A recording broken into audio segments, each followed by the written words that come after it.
Deputy Joseph Bazelle. End of watch, November 28, 1895.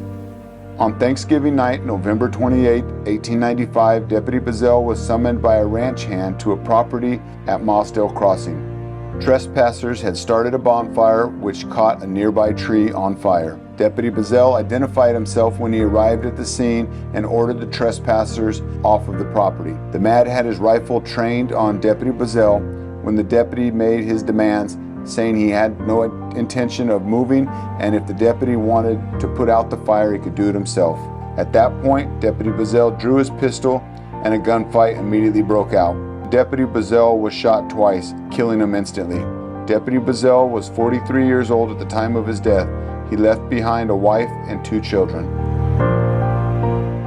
Deputy Edward P. Brennan.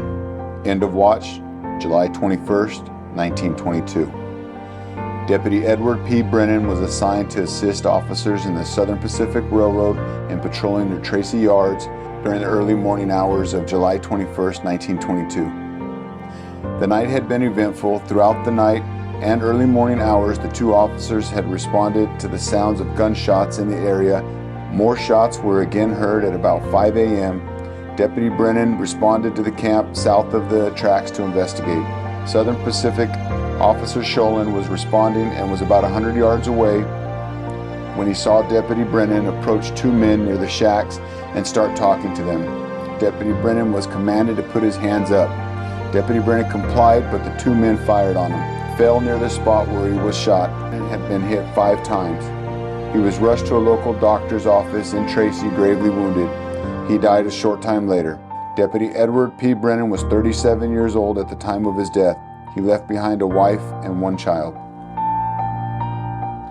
Deputy James A. Devine. End of watch, February 8, 1926. On Sunday morning, February 5, 1926, Deputy Devine and Deputy Leo Johnson were patrolling Highway 50 in the Tracy area for traffic violators when a speeder passed them in the opposite direction. Both deputies turned around and started after the speeder. As Deputy Devine accelerated to approximately 70 miles per hour, the front tire of his motorcycle blew out. Deputy Devine was thrown from the motorcycle, flying through the air a number of feet before landing on his head and shoulder on the hard roadway as the motorcycle skipped and skidded. Deputy Devine was taken to a local doctor's office and later transferred to the hospital in Stockton. He was in a coma for several days and passed away on Wednesday, February 8, 1926. Prior to his death, Deputy Devine had planned on getting married. He and his fiancée were going to adopt an infant nephew of his who had been orphaned. Deputy Michael A. Coleman. End of watch, March 25th, 1982. On the afternoon of March 25th, 1982, Deputy Coleman accompanied 3 other officers from the task force to a location in East Stockton to serve an arrest warrant and a search warrant. Standard procedure called for officers serving warrants to wear a ballistic vest. Since Deputy Coleman did not have his vest with him, it was decided that he would stay back until the residence was secured. The officers attempted to kick open the door. After several unsuccessful tries, the door flung open.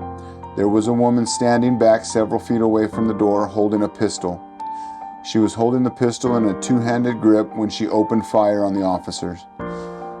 Deputy Coleman had been standing in the front yard away from the front door.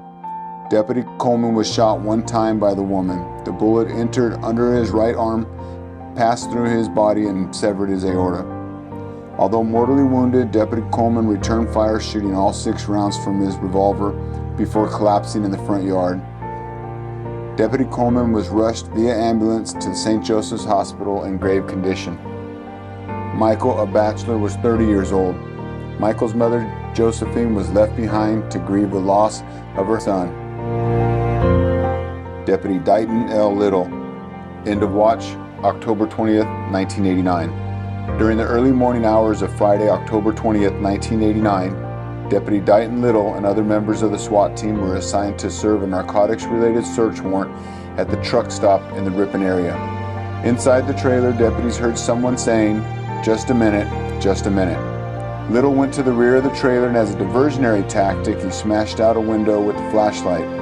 At this point, Little apparently saw the man inside because he told the man several times to put down the gun and show him his hands. The man responded by firing a shot from the hunting rifle, striking Deputy Little in the forehead. He was transported to the San Joaquin County General Hospital, where he was pronounced dead on arrival. Dayton had the type of personality that whenever he was anywhere near, everyone knew it.